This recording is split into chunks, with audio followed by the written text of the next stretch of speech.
వికారాబాద్లో మహిళా హత్య కేసులో సంచలన విషయాలు వెలుగు చూశాయి. నిందితుడు బాబు సీరియల్ కిల్లర్గా గుర్తించారు పోలీసులు. బాబు అలియాస్ రామస్వామిపై 5 హత్య కేసులు ఉన్నట్లు తెలిపారు. ఒంటరి మహిళలను టార్గెట్ చేస్తూ హత్యలకు పాల్పడుతున్నట్టు చెప్పారు. రామస్వామి మహిళలతో సహజీవనం చేసి అనంతరం హత్యలకు పాల్పడుతున్నాడు. ఇప్పటి వరకు 5గురిని హత్య చేసినట్లు పోలీసులు తెలిపారు. నిందితుడు బాబు అలియాస్ రామస్వామి పోలీసుల అదుపులో ఉన్నాడు. నిందితుడిపై క్రైమ్ హిస్టరీపై పోలీసులు ఆరా తీస్తున్నారు.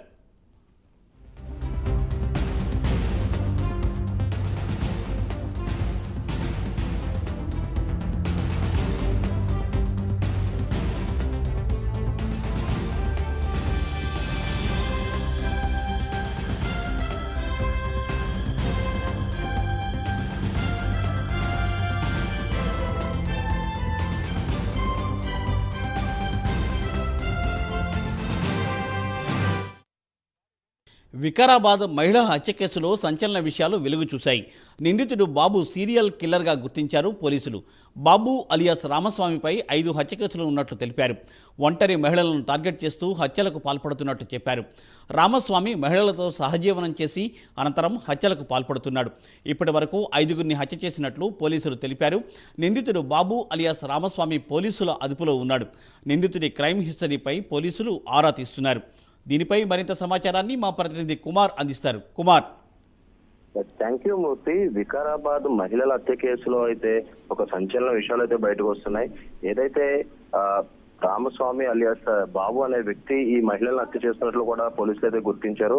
మొత్తానికి ఈ బాబు కూడా ఒక సీరియల్ కిల్లర్ అన్నట్టు కూడా ప్రస్తుతం పోలీసులు అయితే గుర్తించడం జరిగింది. ఏదైతే ఇతనిపై సుమారు 5 హత్య కేసులు ఉన్నట్లు కూడా గుర్తించారు. ఒంటరి మహిళలనే టార్గెట్ చేసుకుంటూ వాళ్ళతో సహజీవనం చేస్తూ వాళ్ళని హతమారుస్తున్నట్లు కూడా పోలీసులు అయితే గుర్తించారు.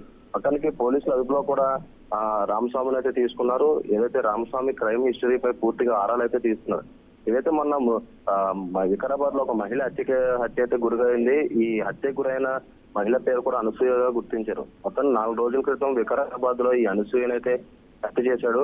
ఏదైతే హత్య చేసిన నిందితుడు బాబు ఎవరైతే ఉన్నారో అనసూయతోని వివాహితర సంబంధం అయితే పెట్టుకున్నాడు. ఈ వివాహితర సంబంధం పెట్టుకున్న తర్వాత ఒక నిర్మానుష్య ప్రాంతానికి తీసుకెళ్లి హత్య చేసినట్లు కూడా పోలీసులు అయితే గుర్తించారు. మహిళకు సంబంధించిన కాల కడియాలు చెవిదిద్దులు కూడా ఎత్తుకెళ్ళినట్లు కూడా పోలీసులు అయితే గుర్తించారు.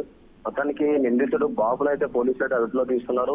ఇతనికి ఇప్పటికే ఇతనిపై 5 కేసులు నమోదైనట్లు కూడా పోలీసులు అయితే గుర్తించారు. మొత్తానికి ఇతను ఒక సీరియల్ కిల్లర్ అని కూడా పోలీసులు అయితే చెప్తున్నారు. ప్రస్తుతం ఇతను క్రైమ్ హిస్టరీపై పూర్తిగా పోలీసులు అయితే ఆరా తీస్తున్నారు. Thank you Kumar. Thanks for the updates.